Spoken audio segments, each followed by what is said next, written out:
تقدم لكم أوديوتاب ملخص كتاب 33 استراتيجية للحرب لروبرت جرين.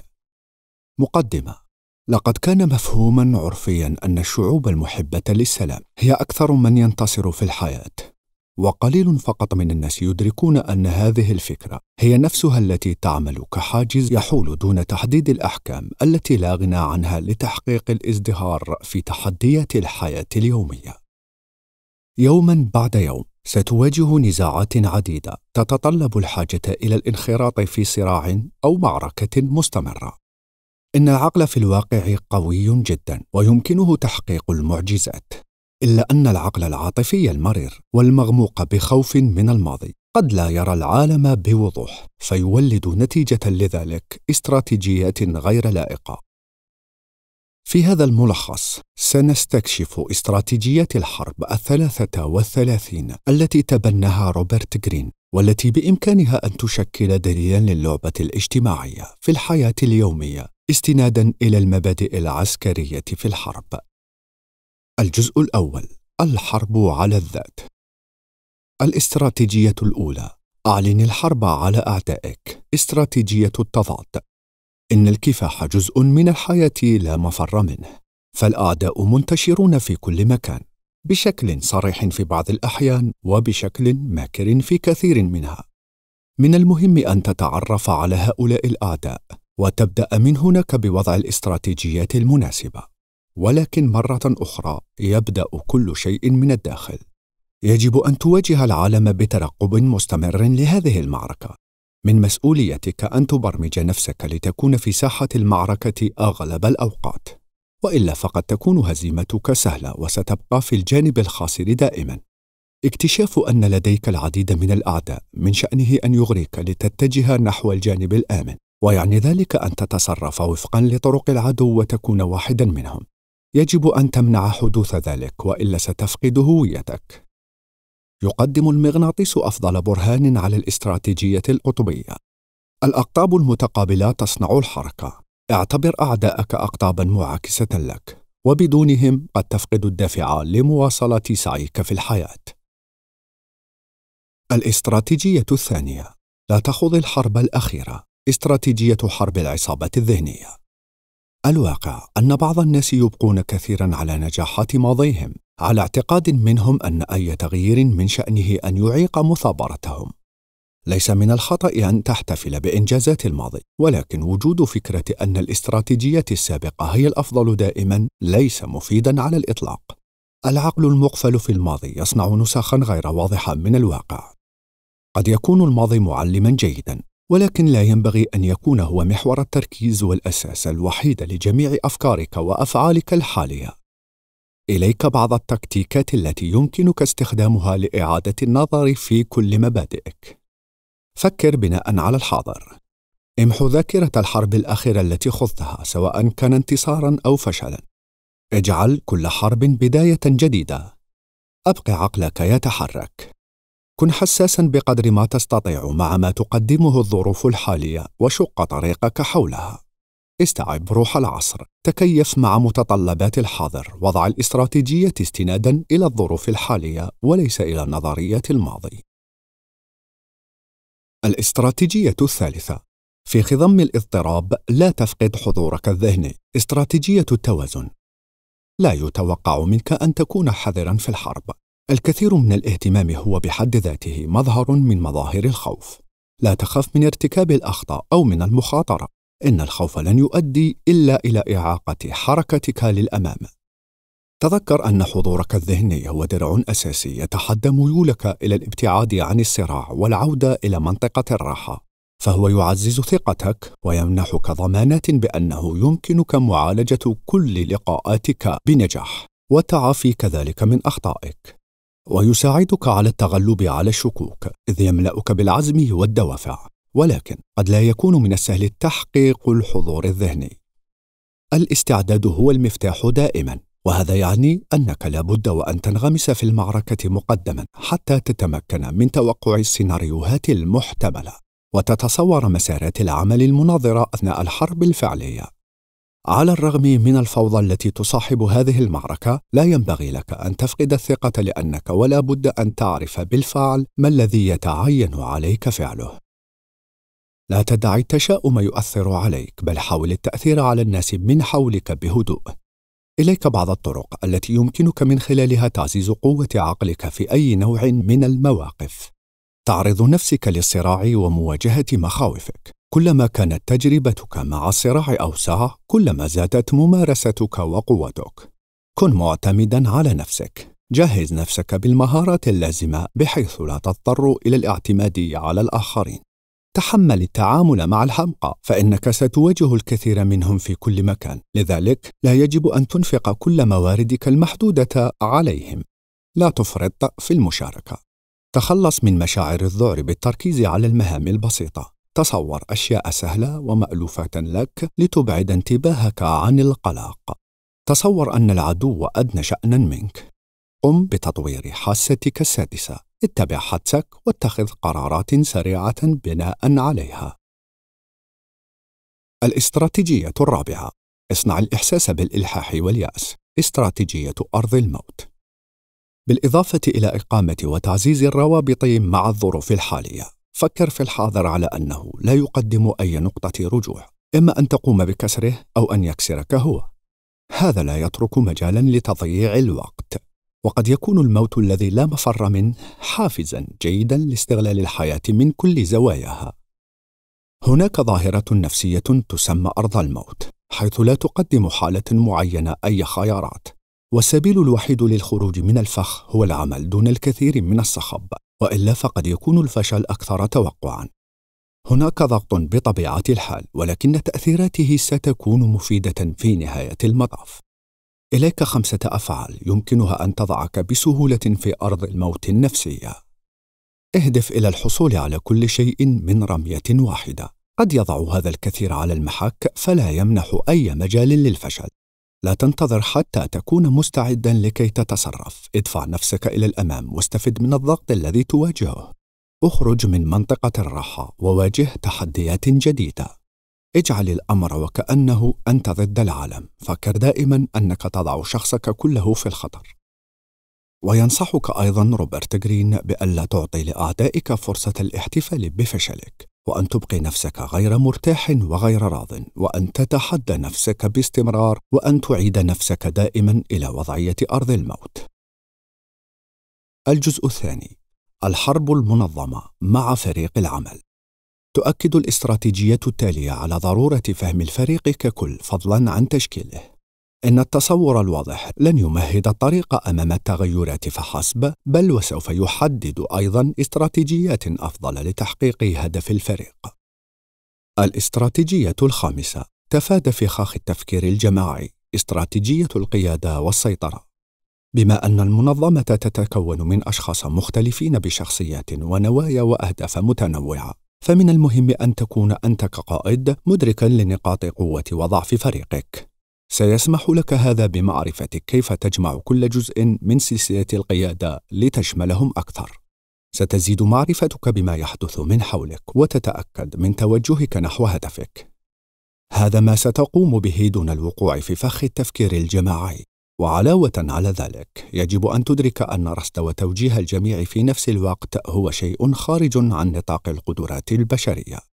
لذلك من الحكمة تجنيد أشخاص لديهم نفس الرؤية التي لديك، ومع قليل من التدريب تجعلهم يعملون طوعا من أجل هذه الرؤية لصالحك. سيوفر لك هذا الكثير من الوقت، إذ أنه لن يكون عليك التعامل مع الأشخاص الصعبة مجددا. الاستراتيجية السادسة: وزع قواك. استراتيجية الفوضى المسيطر عليها. أثناء الحرب يحدث كل شيء بسرعة. لا تحصل غالباً على وقت كافي للتفكير. عليك اتخاذ القرارات وتطبيقها قبل أن يقوم عدوك بذلك. ومن جهة أخرى، ومع تقدم الوقت ستصبح المزيد والمزيد من المعلومات متاحة، مما يساهم أيضاً في تعقيد عملية اتخاذ القرار. إن السيطرة على فريق ضخم لن تكون قادرة على تلبية هذه المتطلبات من السرعة والتكيف. إنشاء فريق أصغر موجه نحو أهداف محددة وواضحة هو أكثر فعالية بكثير. قد يكون هذا مخاطرة منك لأنك تفوض جزءاً من التحكم، وتبقى مع ذلك طريقة أكثر استراتيجية، فهي توفر لك إمكانية الانتقال والإسراع. تتوزع الفرق لكنها تركز في الوقت نفسه على نفس الهدف، وهذا يعطي لكل واحد منهم رؤية واضحة لما يحدث بالفعل، ويسمح لهم بالاستجابة بشكل أكثر توافقاً. الاستراتيجية السابعة: استراتيجية الروح المعنوية. يميل الإنسان بطبيعته إلى حماية مصالحه الخاصة للبقاء على قيد الحياة. يكون لأعضاء المنظمة أهدافهم ونواياهم الخاصة بعيداً عن أهداف الفريق، ويقع على عاتقك كقائد مسؤولية تشجيعهم على التخلي عن شواغلهم الفردية وتركيز كل شيء ضد عدو معين. اغرس فيهم فكرة أنه لا يمكن للجميع أن يخرجوا منتصرين إلا بالعمل المقدس. ستساعدك الخطوات التالية على التركيز والتحول إلى نظام غير مقسم. وحد قواهم حول قضية تعطي معنى أكبر للجهود. حافظ على تغذية فريقك، لا تعتبر بعض احتياجاتهم أمراً مسلماً به، وإلا فإن أنانيتهم سوف تعود للظهور. جرب ما يعانيه فريقك لدعم دوافعه. كن قائداً بأعمالك وليس بالكلمات فقط. ركز طاقاتهم وحافظ على نشاطهم. العب على عواطفهم، ولكن كن حذراً لعدم استهداف الجوانب العاطفية مباشرة. ابحث عن أفضل طريق وأفضل توقيت. امزج القسوة باللطف. ينبغي أن يكون هناك توازن جيد بين العقاب والمكافأة. صحح الأخطاء، ولكن لا تنسى تعزيز الأفعال الإيجابية. ابن تقليداً للنجاح يجعل الأعضاء يقدرون انتماءهم. كن قاسياً مع المتذمرين، وإلا فإنهم سيؤثرون ببساطة على أولئك الذين يتحفزون للعمل ضدك. الجزء الثالث: الحرب الدفاعية. الاستراتيجية الثامنة: اختر معاركك بعناية. استراتيجية الاقتصاد التام. لدى كل البشر نقاط قوة ونقاط ضعف معينة. لن تستطيع معالجة كل شيء، وستكون لديك حتماً في مرحلة ما قيود تعيق حركتك. لذا فمن المهم أن توازن بين التكاليف والفوائد المترتبة عن أي موقف قبل الانغماس فيه. قد تدفعك رغبتك في الحصول على شيء تريده حقاً إلى الاندفاع والتسرع، فتمنع قدرتك على تحديد التكاليف. تصبح معمياً فقط بالفوائد. عليك أن تحسن التعامل مع هذه الرغبة، وأن تبذل المزيد من الجهود لكي تستطيع رؤية الواقع برمته بوضوح، بما في ذلك الجوانب السلبية. الاستراتيجية التاسعة: اقلب الطاولة. استراتيجية الهجوم المضاد. يملك المحاربون أثناء القتال خيارين: الهجوم أو الدفاع. يؤدي الهجوم على الفور إلى صنع عدو وإلى قرارات متهورة تعوق ضبط النفس، ومن ناحية أخرى تؤدي النزعة الدفاعية إلى السلبية وإلى تجنب الأعداء قدر الإمكان. ولكن هناك خيار ثالث يتم تجاهله غالباً، وهو الموازنة بين الاستراتيجيات الهجومية والدفاعية. عندما يستشعر الأعداء الضعف في الخصم، فإنهم يخفضون من درجة ترقبهم، ويكون هذا هو الوقت الأفضل للسماح لاستراتيجياتك الهجومية بأخذ دورها في اللعب. أبق أعدائك أقل حذراً، واجعل أفعالك غير متوقعة قدر الإمكان. إن هجوماً مضاداً كهذا يوفر لك الكثير من الوقت. إن أفضل شيء يمكنك فعله هو أن تتفاعل فجأة مع قليل من الوقت والموارد. الاستراتيجية العاشرة: أوجد وضعاً مهدداً. استراتيجية الردع. لا تسمح لنفسك بالاستسلام للترهيب. أنت أكثر عرضة له إذا وجدك الأعداء ضعيفاً وهشاً. إن تحديد الاستراتيجية يعكس ببساطة هذا النوع من الانطباع. إليك أساليب الردع والتخويف العكسي. المناورات الجريئة. المخاطرة في مواجهة العدو لتسليط الضوء على نقاط قوتك بدلاً من نقاط ضعفك. رد التهديد. تحديد المناطق التي يكون فيها خصمك أكثر ضعفاً ومهاجمته عندها. الظهور بمظهر غير منطقي لا يمكن التنبؤ به. عدم السماح لأعدائك بإيجاد نمط في أفعالك. أرهم أنه يمكنك في بعض الأحيان أن تكون غير عقلاني حقاً، ومن المحتمل أن اللقاء القريب معك قد يكون محفوفاً بالمخاطر. استغلال جنون الشك الطبيعي لدى الناس.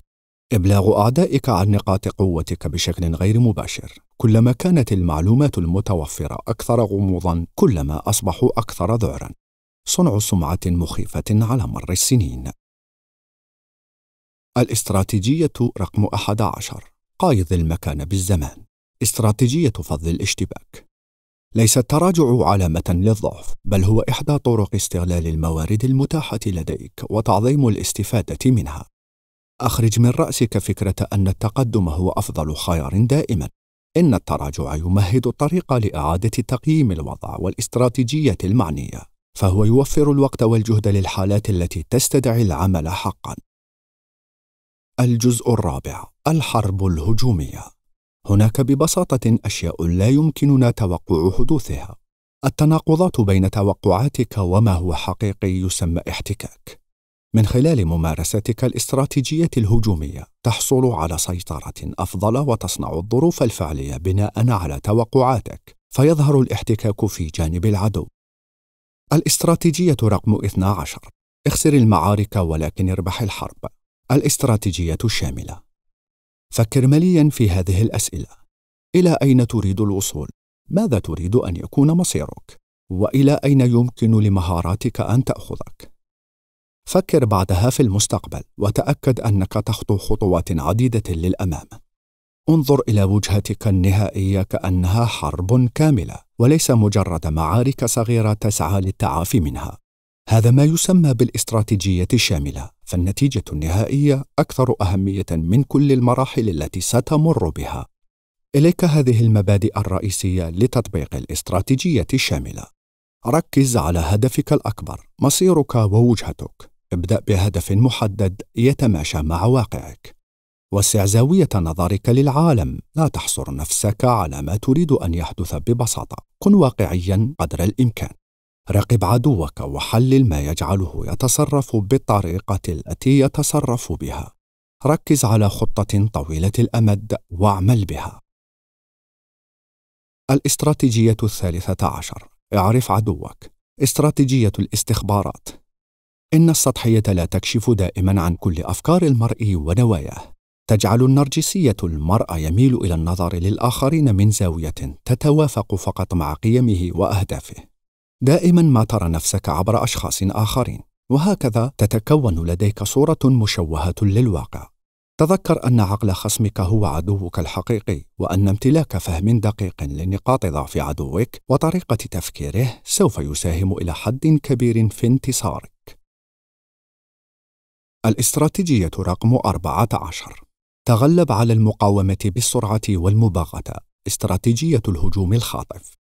لا يتعلق الأمر هنا بسرعة الدفع والهجوم، بل بصياغة خطة بدقة وبعناية كاملة. يجب أن تخرج في النهاية بخطة تقضي بها على أعدائك.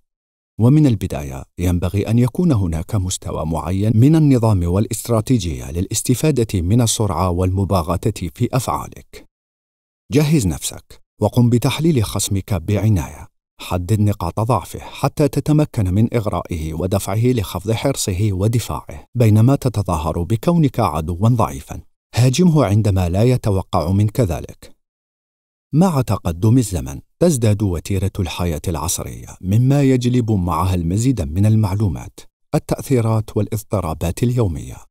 لطالما اعتبرت الحياة قاسية، فمن الطبيعي أن ينسحب البشر من الواقع الذي يعيشون فيه، كما أنهم يحاولون دائما أن يبطئوا لتجنب ارتكاب أخطاء كثيرة. لقد تعلم الناس على مر السنين أن يكونوا حذرين وحريصين.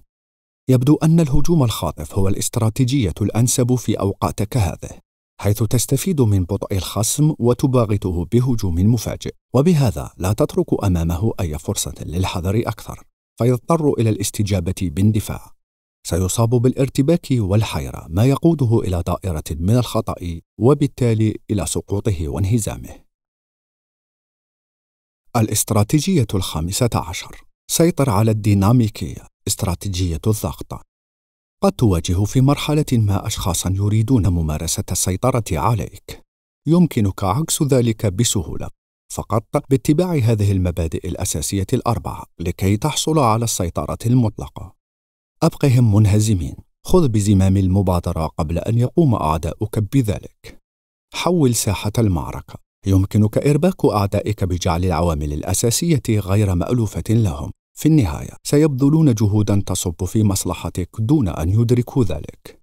أرغمهم على ارتكاب الأخطاء، لأن لأعدائك بلا شك خططاً أيضاً. حاول دفعهم داخل دائرة من الأخطاء يصعب الخروج منها.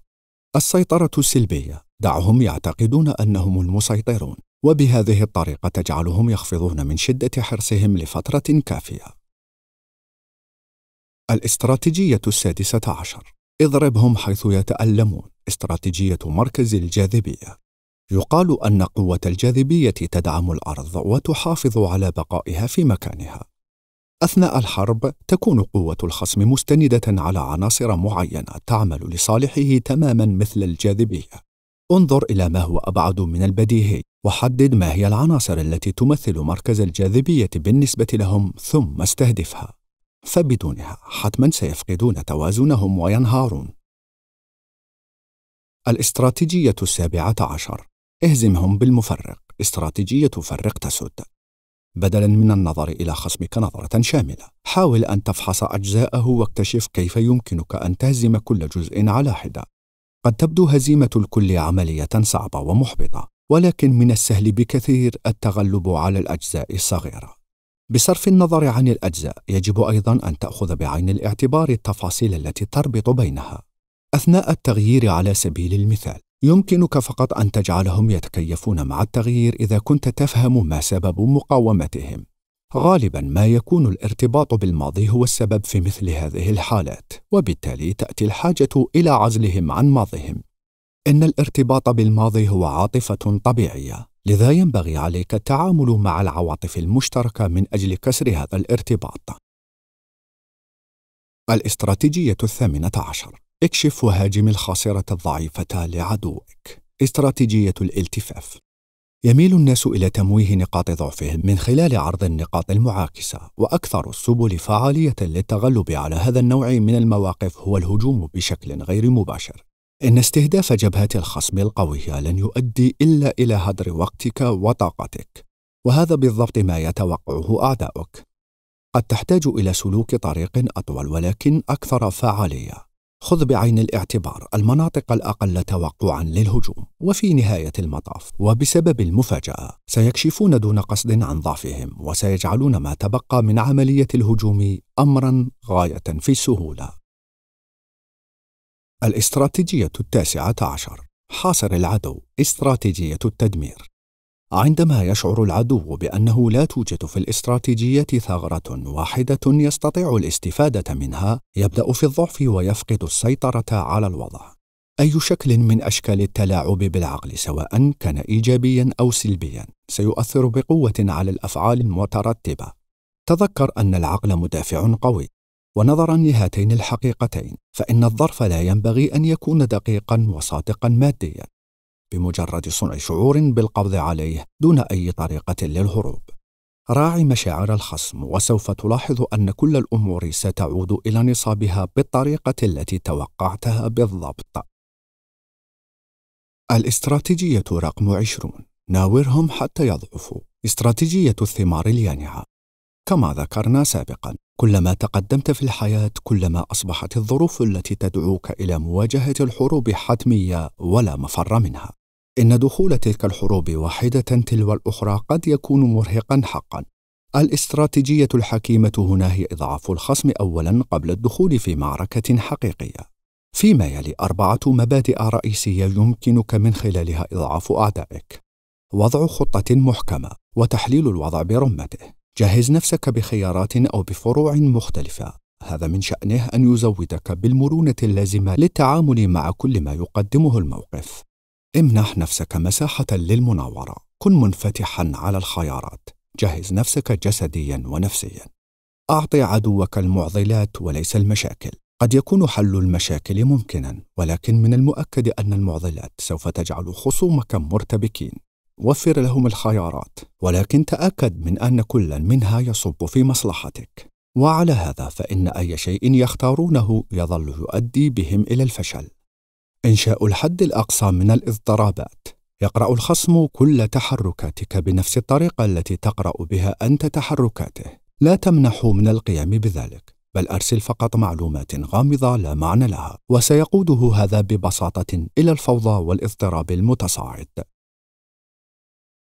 الاستراتيجية رقم 21: فاوض أثناء التقدم. استراتيجية الحرب الدبلوماسية. عندما لا تبدو الأمور حاسمة في المعركة، يلجأ الناس إلى المفاوضات.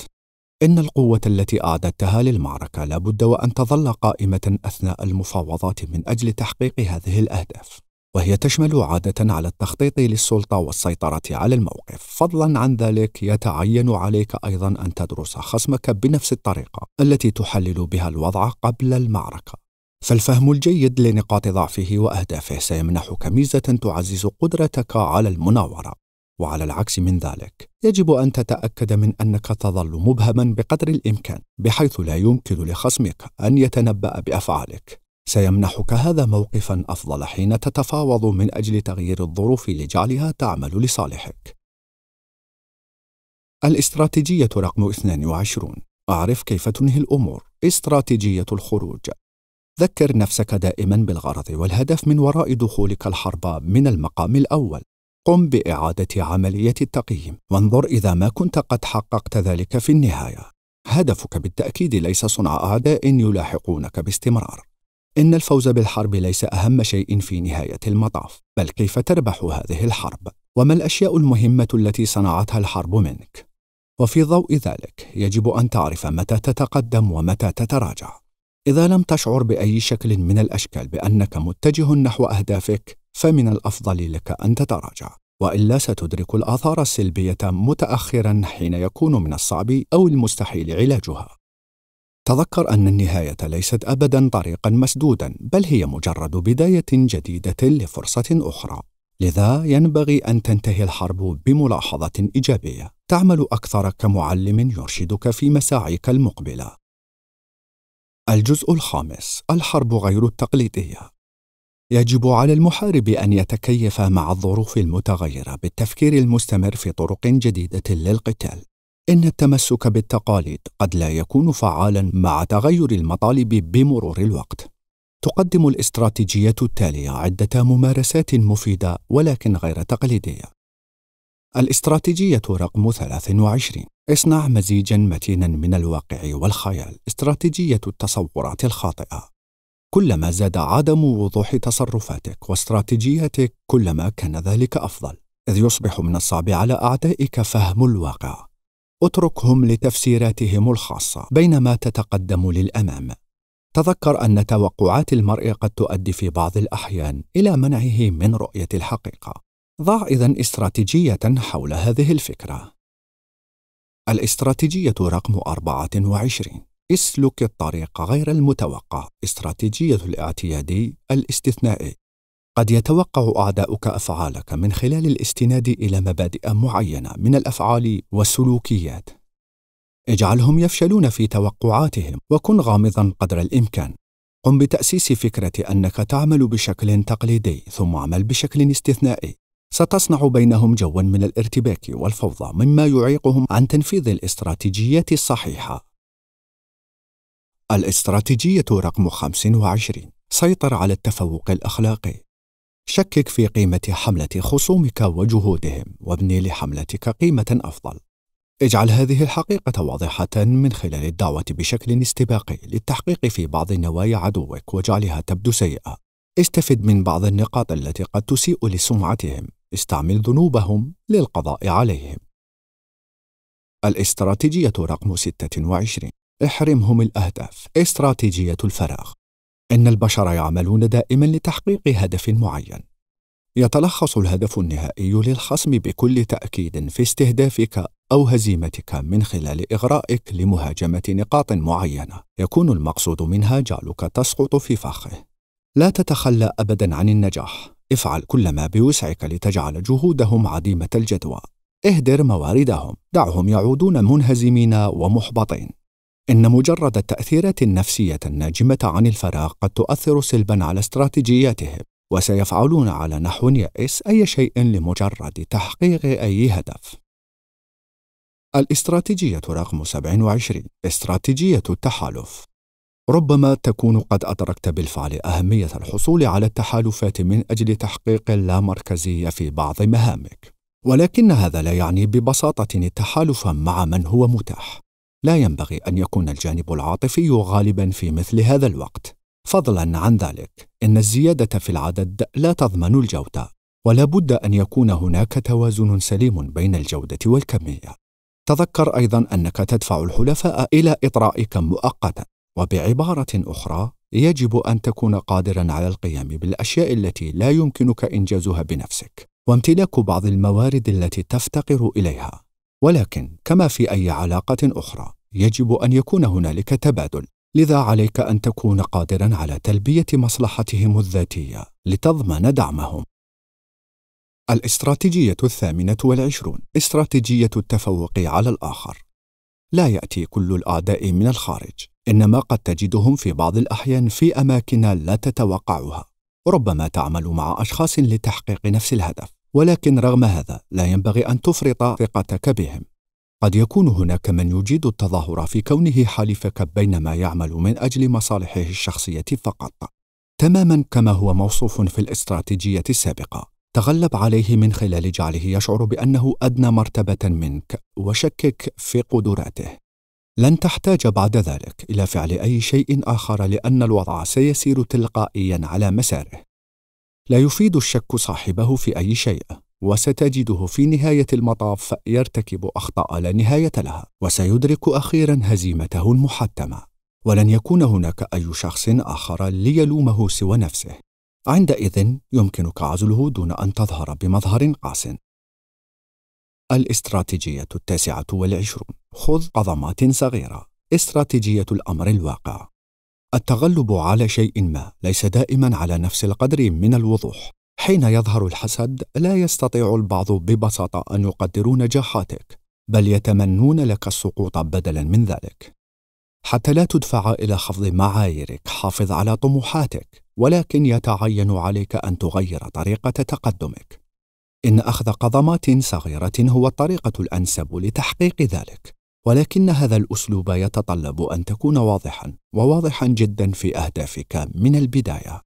إن معرفة هدفك سوف يجعل الأجزاء المهمة أكثر وضوحاً، وسوف يسمح لك بإنجاز كل منها بشكل فردي استراتيجي.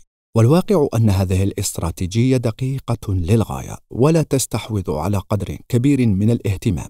يمكنك التحرك بحرية وتنفيذ خططك، وحين يلاحظون ذلك يكون قد فاتهم الأوان، إذ أنك قد بدأت بالفعل بإنجاز الأشياء. إن تقييدك في مرحلة ما لن يؤدي إلا إلى ضعفهم. الاستراتيجية رقم 30: اخترق عقولهم. استراتيجية التواصل. التواصل الفعال بأفكارك من الممكن أن يغير بشكل كبير سلوكات الآخرين. قد يتصدون لك في البداية بعدة طرق، ولكن بمناشدة مشاعرهم ستعمل بالتأكيد على التقليل من هذه الدفاعات. بمجرد أن تخترق عقولهم سيسير كل شيء وفقاً لتوقعاتك. الاستراتيجية رقم 31: استراتيجية الجبهة الداخلية. إن أفضل طريقة لمعرفة عدوك حق المعرفة هي أن تنحاز إليه. سوف تكون قادراً على الحصول على معلومات غير متوفرة ولا يمكن الوصول إليها من قبل الغرباء. استخدم هذه المعلومات لدفع مناوراتك الخفية إلى تدمير أعدائك. الاستراتيجية رقم 33: استراتيجية العدوانية المستكينة أو السلبية. كثيراً ما يترجم التعبير الصريح عن التناقض باعتباره شكلاً من أشكال العدوان، ما يفسر بشكل رئيسي لماذا يتردد بعض الناس في تنفيذ شيء لا يتماشى مع المعتاد والمألوف، إذ أنهم يقلقون من اكتساب المقاومة والكراهية. لذا ولكي تحجب هذه الفكرة قبل أن تطفو على السطح، يتعين عليك أن تجعل خصومك يتصورونك خاضعاً لهم، وبهذه الطريقة تحصل على مقاومة صفرية أو على الأقل القليل جداً منها، فأنت بهذا تلجأ إلى التأثير عليهم بشكل خفي. الاستراتيجية رقم 33: استراتيجية رد الفعل المتسلسل. يتأثر الشخص بسهولة بالعواطف التي تحيط به. إن تقديم الخوف يحرض على ردود الفعل العاطفية المتطرفة التي تنتشر بشكل شبه تلقائي. الشعور بالخوف يجعل أي شخص أكثر عرضة للخطر من المعتاد وأقل مقاومة. يمكنك الاستفادة من هذا إذا كنت تريد قهر العدو بسهولة. استمعتم إلى ملخص كتاب 33 استراتيجية للحرب لروبرت غرين. قرأه عليكم سعيد ولد محمد.